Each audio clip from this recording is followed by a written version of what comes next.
ABC One Television. ABC One Television. ABC One Television. Le leader en actualité.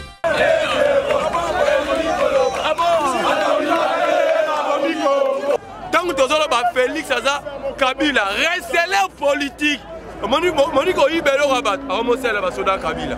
Soki Nathalie Fati, pas souci, ekoti na motema. Talati Lomboninga Bomimboka, a télévision milice, tu vas combattre na Yemoko ensemble. Tu vas la milice Kabila Chilombo, Aina Bango, Baotravenze la Moko.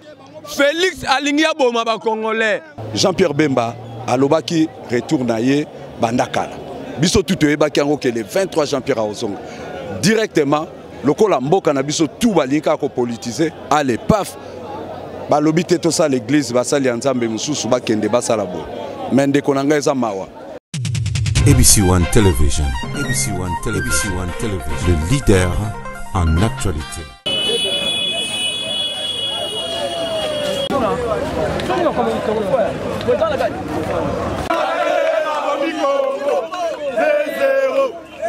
Koloba, Chilombo na Kabila, Babomiko.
Kabila bona basoda wana bacher bamura to benga bango ba milice na biso na IDPS to bundisi Kabila bona basoda wana tangu tozolo ba Félix Aza Kabila restez politique Monique Oibelo Rabat Amossel basoda Kabila akomi ko sala basoda ya Kabila alobi état de droit o état de droit état de allo ba clair a un état de mbongo ba ko luka mbongo oki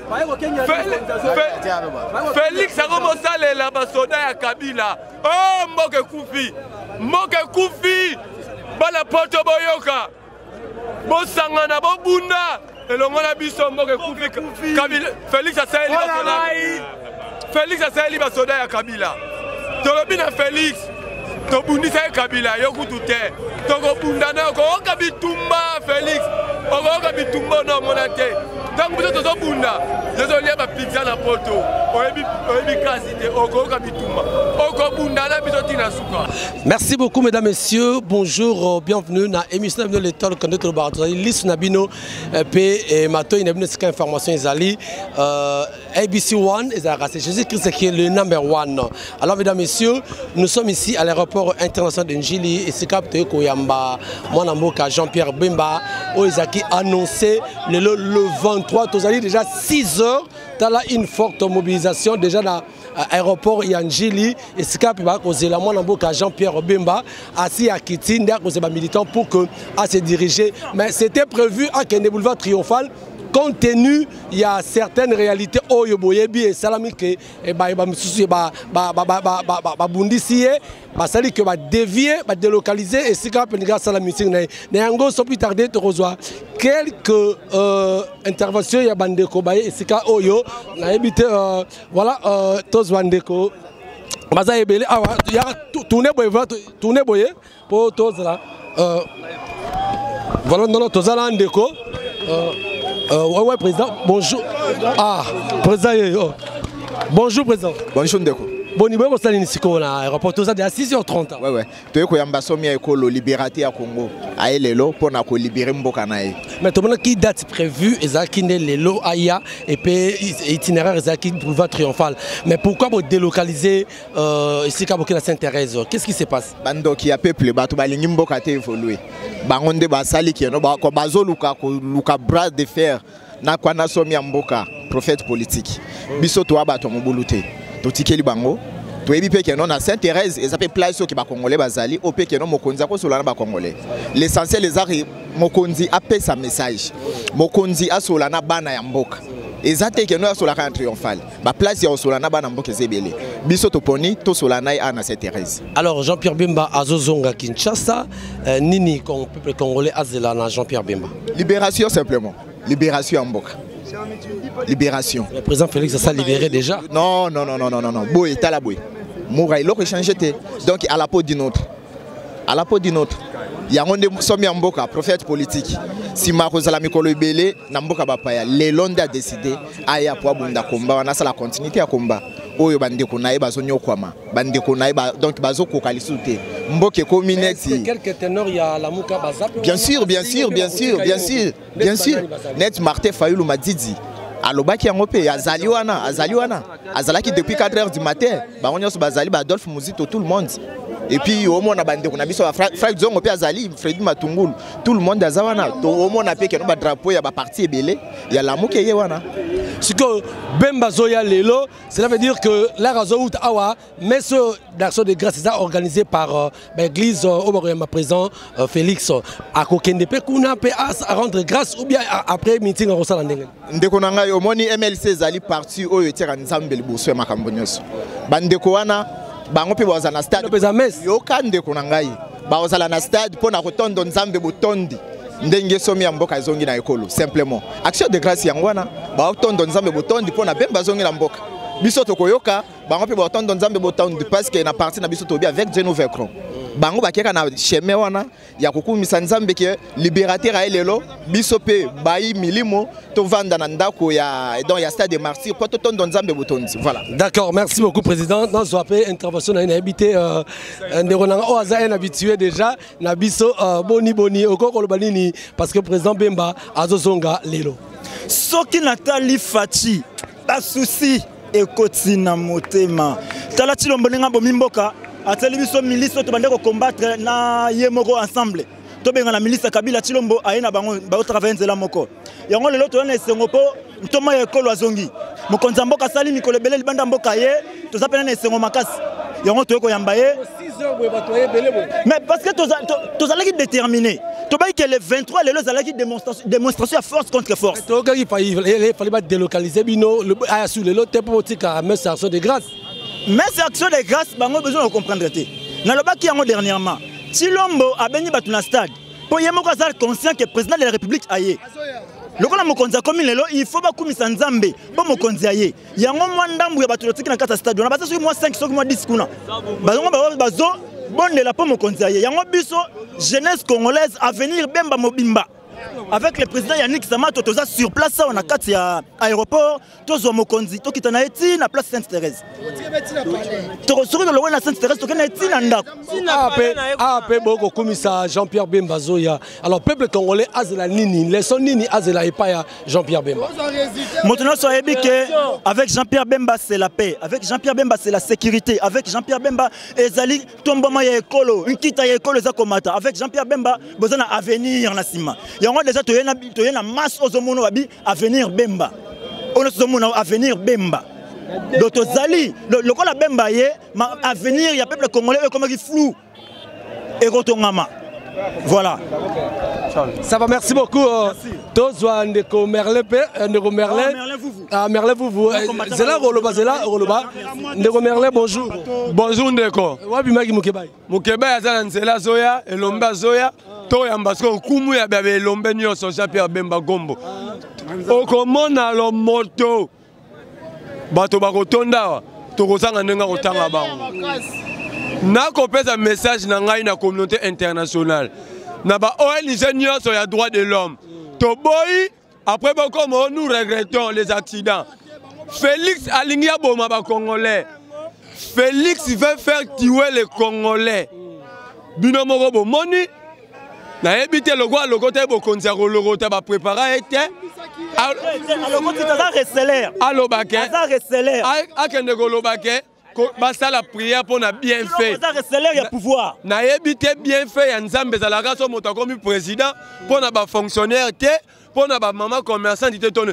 Félix alinga bomza ba congolais tozi mukilumba témoin tata na mokuna kotangela nga kombo na ete ya ndunda Kabila Sombaki c'est un aventurier akome loko la Chibuta ya mama Olive na la kimukuna tangu biso pela la muka tokozwa bokondi tokosomba yo po yo sana ndunda tokosomba yo nalobi na yo na bino ndeko na ngai moyo pasteur Saoul en fait beaucoup s'attaquer na pasteur Mukuna qu'est-ce que pasteur Mukuna sali tout na pasteur Mukuna qu'est-ce que lui a à voir na makambo yo za mopanzi sangote meme la Mukuna motuna oyo ayebisa biso bango nyonso ba pasteur église de réveil église nanga zela pasteur azawe pa comme présence seni tuna bango motuna wana est-ce que parmi les organisateurs il y a messe wana est-ce que y a zali tuninga motuna yo mopanzi sango loi elobi boy loi elobi po moto comme aponza seni fauta na société civile ngambo ya confession religieuse bango basalela nanga carte membre ya kosala ya lokuta tuna bango so basala nzamba solo nanga église na ezaki nini azaki diacre wapi pa comme présence seni totika buzo baza ba pasteur te baza ba commerçants ce sont des escrocs na bina obo tokoka ba sonité bitumba ya la muka ya vérité des îles bon monite que fouti bino ba panzisa ngo bo sa biso mabe la vérité des îles est là okite chambre spéciale okite ngai moko nakuta na kulutu na Jacquemain Chabani président du conseil électoral à UDPS akeko kotisa ba document na chambre spéciale na tunye sokata moto asemba royebiso na tunye motu na kulutu bino pa o bakata ba na UDPS bakata ba député na bino yo monarité Charles Sembusa FTC marchaki au moniteur vérité des îles ne bato nyonso bino ne ba pandisa ngobolo bake bana ya lamuka boza ba visionnaire sikoto kosengelo ramukie basa la pêche chambre spéciale la vérité des îles pour la Martin Fayou. D'accord, merci Merlin, je crois que c'est la mec qui m'oukébaye. Ah voilà, merci. Je crois dans une déco. Oui, passé oya, tous toujours ba impression, il y a Banambo Kabaye ko yamba Jean-Pierre. Bonjour. Bonjour. Yo ko banini par rapport à l'événement à Lelo, boy ko yamba Jean-Pierre après beaucoup de temps à Salina Mikilia Poto na Libanda, ani ko zonga tozelanini. Mais juste là, donc, quand on est le bas, tu arrivera à jouer, et ça pour la vérité des urnes, en plus, et ça pour un changement, il y a libération de le bas. Parce que Makamoto na Namboka na biso, ils ont la KTP et tika cause la T. Donc, na Koloba Boye, Union, Félix Tshisekedi a sali. nakati ya mboko yo et asali pona ye moko asali même pas pona parti na ye même pona ekolo na ye asali pona ye moko na kabila na ba général mais tozo comprendre te aussi les anines yangona lelo tozo yamba ye moko d'avant to boyebi Jean-Pierre Mbemba azalaki nani pe azanani jusque là parmi les 4 leaders ya la muka ya zawana pe azo peser nde to ko yamba ye. Par après, tozoye ba eloko nini. Nazoye sabino que déjà makamozo que normal.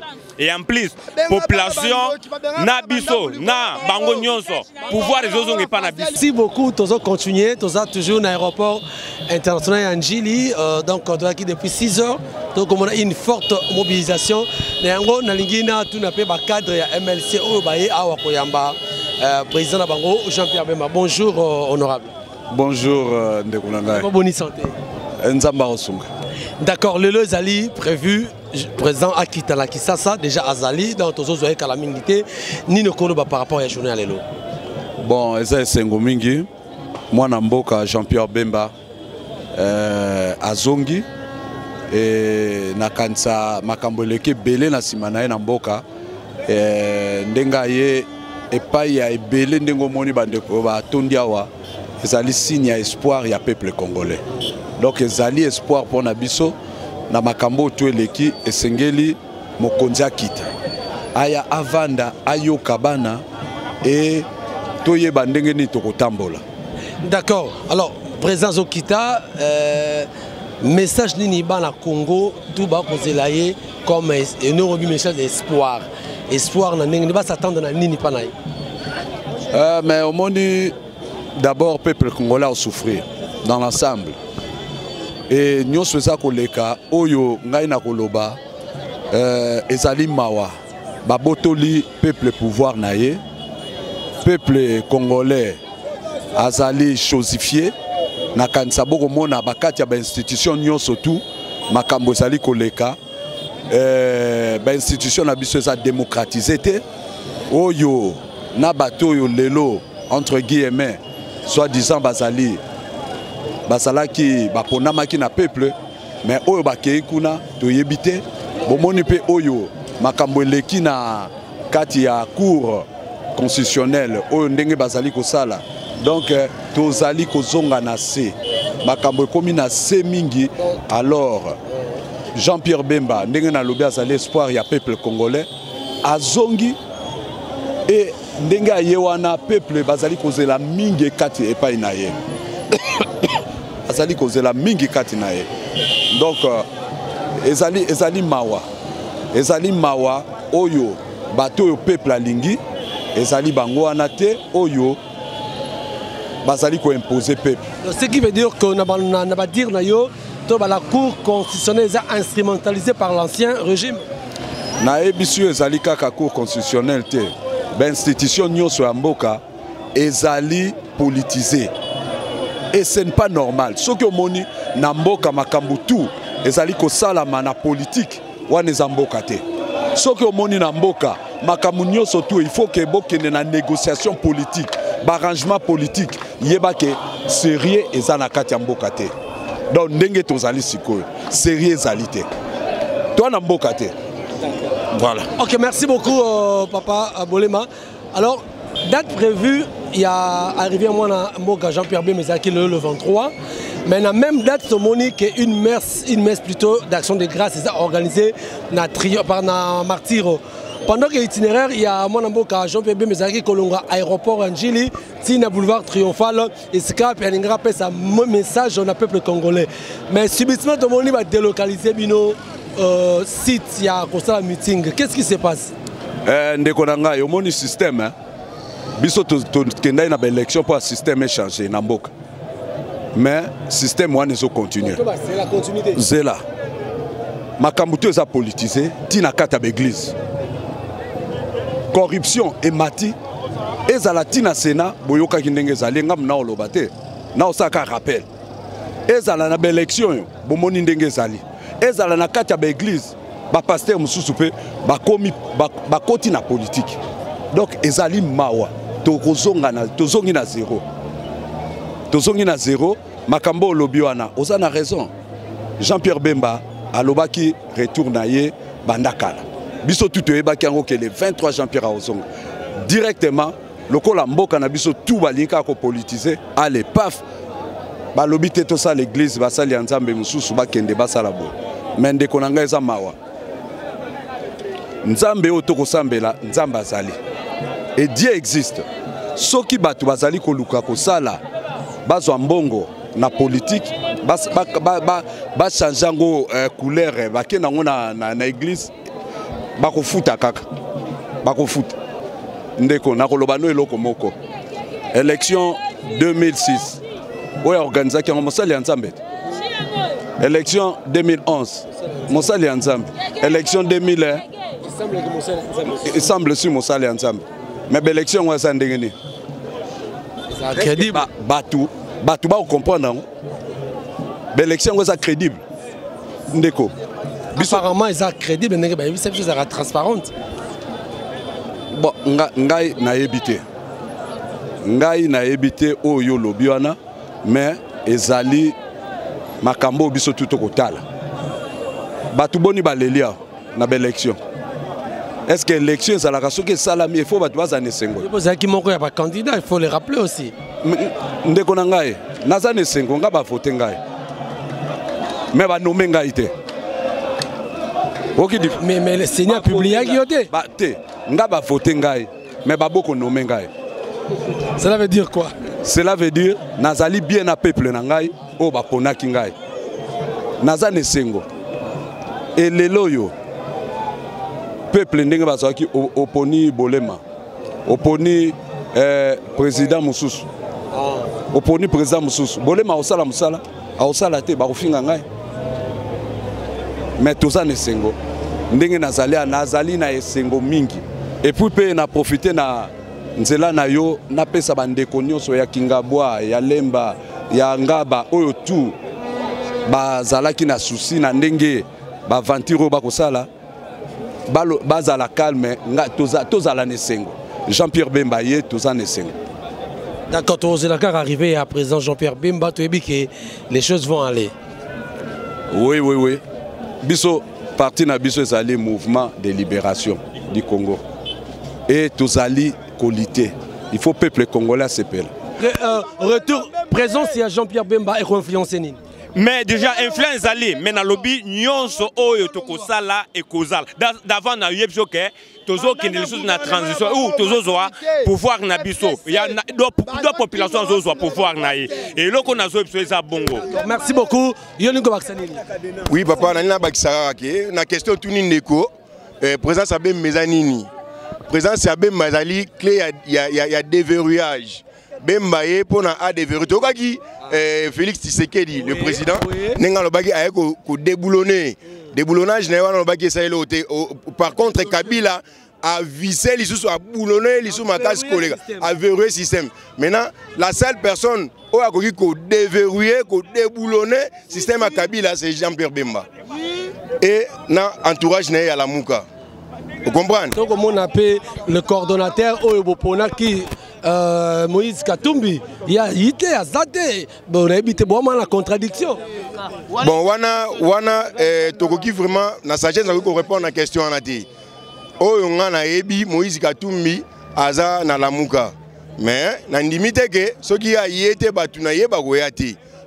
Na ebi ka ko déléguer batu ba ko ya pour na ko représenter. On y battra pas ensemble. C'est ça. Baye. Mais oh question tuningai ezama kam to ko traiter on a kati, ezama kam ndako ya loba libanda te.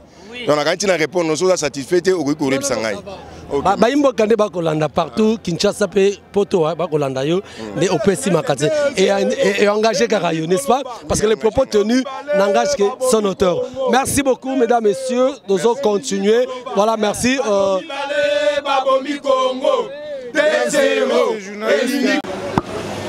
Merci beaucoup, Tozo. Continuer, qu'on a toujours l'impression que Jean-Pierre Bemba à l'aéroport international de Njili, précisément à Kinshasa. Bonjour, papa. Bonjour, papa. Biso touti na maluku touti Maluku na commune ya Maluku place ye moko me Jean-Pierre Bemba akoya kovanda puisque résidence neza kuna akofana na GBT akofana na GBT kuna ezali provisoire mais na Maluku ndeza résidence na ye mboka ndako ya tonga liboso na vie na ye eza Maluku alors yakoya kovanda kuna yango talanda kisalokolo moni donc ngando na libongo na ye to salarié banderole mais to komaki na 6h30. D'accord, je signale que Maluku est dans la partie est, il y a capitale Kinshasa, ici puis mon mboka Jean-Pierre Babi à Kofanda. Alors, tout le monde est sur l'aéroport, au Kolobani. Et là, on a que date ya lelo, il y a le 23, et ça dit date ya Mbongwama, il y a Congo. Parce que, oyoki lokola bana bazali koyemba nzembo 2-0 bato babomi mboka baza mibale yango Uganda batiaki biso 2-0 ezali Kabila na Félix Tshisekedi bato bateki Congo na lobi yango avec force. Alors ya koloba mingi ezate 2-0 c'est symbolique. 2-0 wana ezali symbolique babomi mboka eza bato mibale ezali Kabila ezali Félix Tshisekedi babomi mboka Kabila zalaka susu te mais Kabila zalaka susu te mais basalaki mariage bango na Kabila mariage wana tolingi baboma mariage wana ekufa toboma mariage wana journaliste ndeko journaliste commune ezali kaya mokonzi akoya kofanda tosengi boye ndenge mokonzi asi azongi mbonga mbala moko esalama nini esalama na kati ekosalama ndenge nini parce que yeza aza na kati ya bainstitution ekosalama ndenge nini problème ezali boye mokolo mabele atila kaka mokolo mabele eza ya Jean-Pierre Bemba eza ya bato ya pam postulat qui peut ba écarta qui est déjà donc parmi candidat président azala qui se soutient accueillir signer accord à Genève aye akosala nini peuple congolais s'attend na nini problème ezali boye bakor wana basalaki balapaki mbondo mais moto aza déjà sa bimi libanda tia déjà que mbondo na kolanda tina suka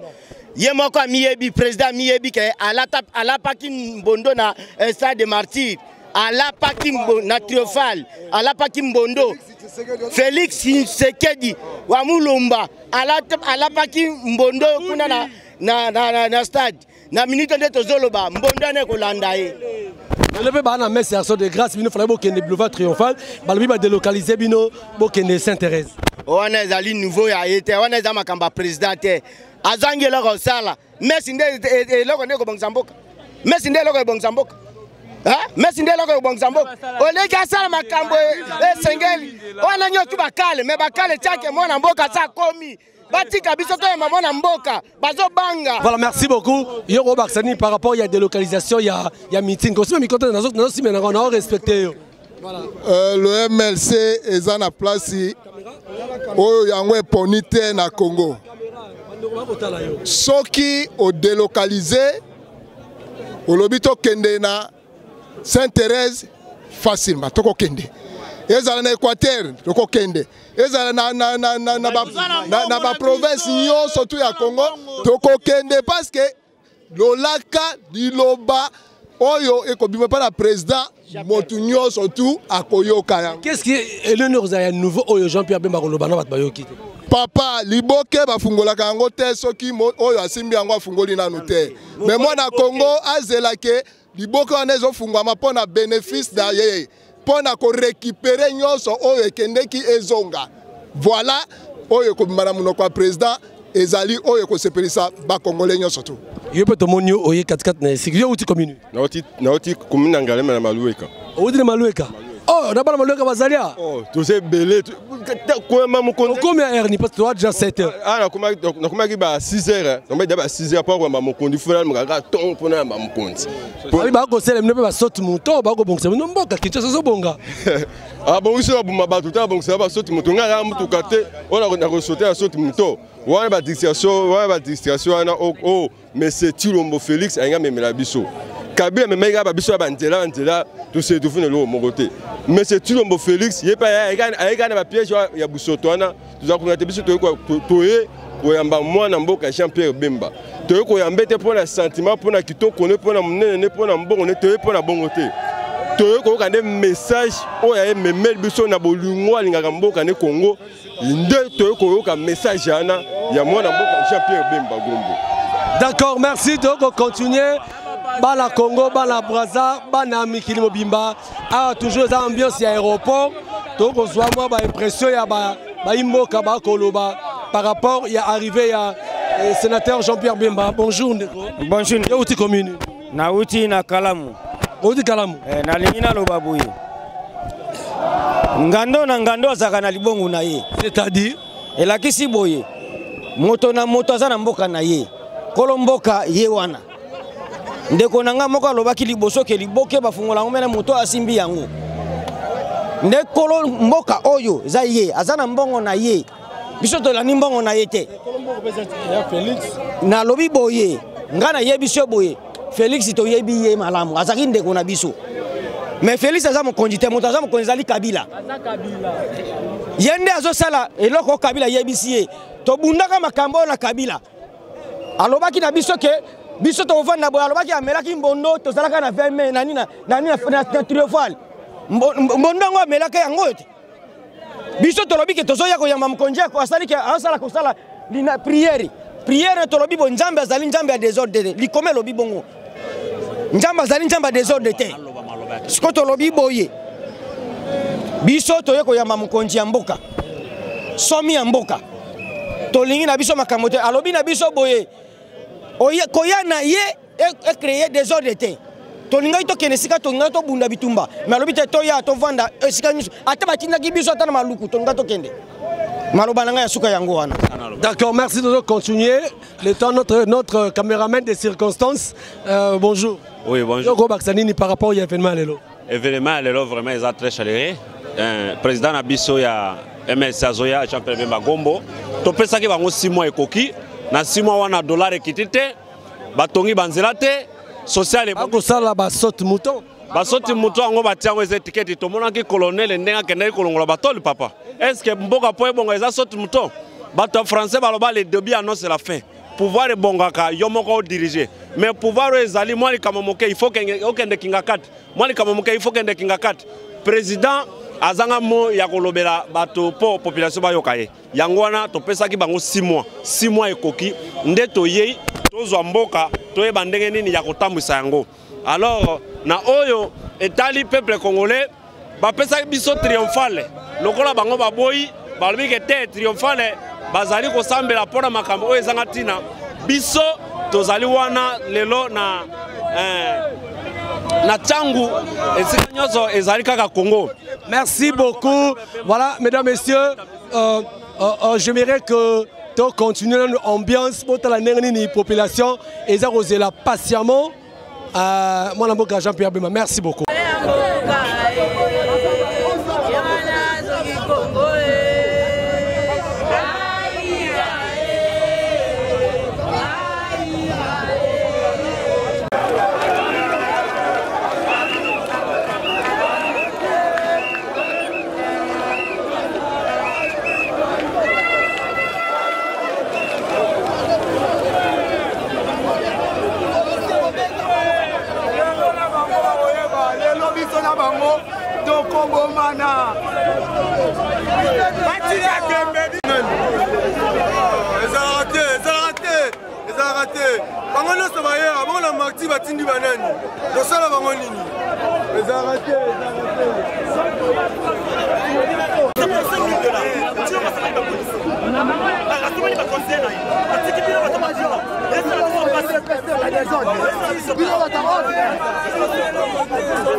Eh bien, on est allé l'honorable Marc Moukebaï, alinga qui à côté d'un aéroport, empêché à côté et pas Moura, garde présidentielle.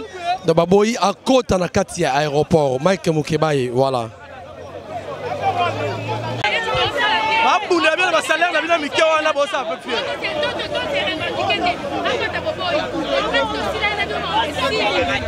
Car boy, toi bina biso na to bunda te mais to revendre.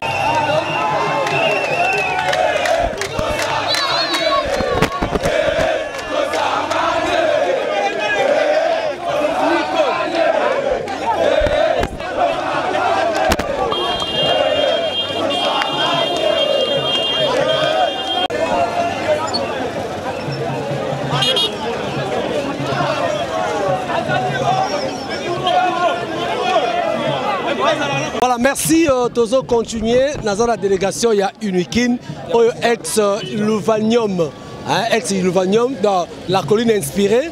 Bazananga Awa, par rapport à l'événement, le bonjour, Bonjour, Ndeko. Vous nous avez président étudiant? Nazali coordonnateur et à tous les étudiants de la RDC. D'ici, réseau des étudiants pour la démocratie. D'accord, tout le monde est le 23, il y a une date prévue pour mon amour Jean-Pierre Bemba retourner par rapport à la date. Bon, j'espère que Ezali Malamu pour répondre à l'appel pour arriver à Jean-Pierre Bemba mon étudiant et c'est réservé accueil chaleureux de la majorité. Il y a des étudiants qui sont il y a différentes universités. Comment qui peut me Jean-Pierre Bemba Zakoya aya ko continuer na biso combat ya ko libérer pays na projet ya balkanisation. Mais le pays a été déjà libéré parce que Félix est là. Non frère, ce que combat pays est libéré, les autres personnes passent na lela na kufa même. Bon lelo na est. Babomi bande konanga lisusu lobby na butu. D'accord, mais ok, donc comment on a bino na ba photo ya ba Rossi Chimamu Kendi, tomoni Chebeya, tomoni awa tomoni nani Immortel Luc. Voilà, on a habité. Pourquoi Bomemi Yango? Pourquoi? Bon, toza ko lakisa na monde que ezali kolobanini. Liwa exista kate. Liki kulula nenga kendeta nenga botisu batu. Liki kulula misusu yeyu. Rossi Mukendi yeyu. Thérèse Kapangala peut-être bandeko abiso basi baete bazale belé. Ndeko na biso papa na biso Lumumba aloba que Belgique bazolinga blackanisation ya pays. Blackaniser le pays. Totelemeli yango. Tolobi oana tokonzima yango te. Tokende bandeko. Libérer Congo, qu'est-ce qui explique toutes ces photos? Ma photo est expliquer que marche na résistance pacifique. Liwa ezalak. Libye ezalak. Mais yo bazo boma na moustique. Bazako boma na nzala. Aussi que là c'est mosala ezate. Wa ezali wate. Bonjour monsieur. Bonjour. N'habité yo au cours de par rapport à l'événement à l'élo, l'engue baye. Mais justement, parce que tous années na 4 événements. Oui. Tous années na 4 événements, l'élo, Jean-Pierre Bemba Zoya, au cours Baksanene. Bon, l'élo a baxé ça qui est. Tout est massivement, et un message fort. Toujours lancé. Le président protocolaire Antoine Tshisekedi. Qu'elle est 30. Mobilisation. Tout se soulever comme un seul homme. Pour nous chasser le pouvoir donné par M. Hippolyte Kanambe. La vraie voie est rechassée les élections. Non, l'élection n'a pas été raté. N'a pas été ma nomination. L'élection n'a pas été raté. N'a pas été mon élection salim. Ça m'a dit en 2018. Au Banding en 2018, en 2006. En 2016, c'est le seul président congolais qui est élu. Mais Hippolyte Kanambe a nommé Bangoy Mulunda, les tristes mémoires, à Koufa Kizengi. Vous voyez que la population. Maluma la Koufa Kizengi, Balongola Kibomoto, à Koufa Sumbana Bilamba. Mon honneur sur Kabila, à Pesara, à Zanga Moya Roliang. En 2011, Hippolyte Kanambe a eu Bibi Solution Kibokonzi. Donc, voter Papa Tshisekedi massivement. Papa Tshisekedi, Fatih Sounaniwan. Papa Tshisekedi, Etienne. Président protocolaire était nommé Nakingakati. En plus, on a un message, pas Hippolyte Kanambe. tokoma kutu kenge mpona koyamba président na biso Martin Fayulu bon mpo tokoma kinga kati na tierce ba seconde Olive la mousseau est bon matin la ok ça la ligne parce que lui n'est plus au pouvoir quand même. Il n'est plus au pouvoir mais yende mutazo konzamboka oyo. Félix Tshisekedi aza chantier pour à flair. Batie na mesa. Aza pour à flair. Nabi hein. Mutu penda ose li par le peuple. Bando matarano ba vie encore ozo réaliser ba rêve na ya vie. Ba rêve na ya vie. Donc bando zibo kono kundaka no ka batu. Ozo kundaka no ka batu. O sala ka no ka fait. En plus moi sinaye a sali chose grave. Oh même Olive a salade. Bande ko na biso ba kufa na Ituri. Aki obeta nzango na Mosa Kagame. Tande ba osaka na biso. Ba la que ça biso vraiment que boza est l'autre côté.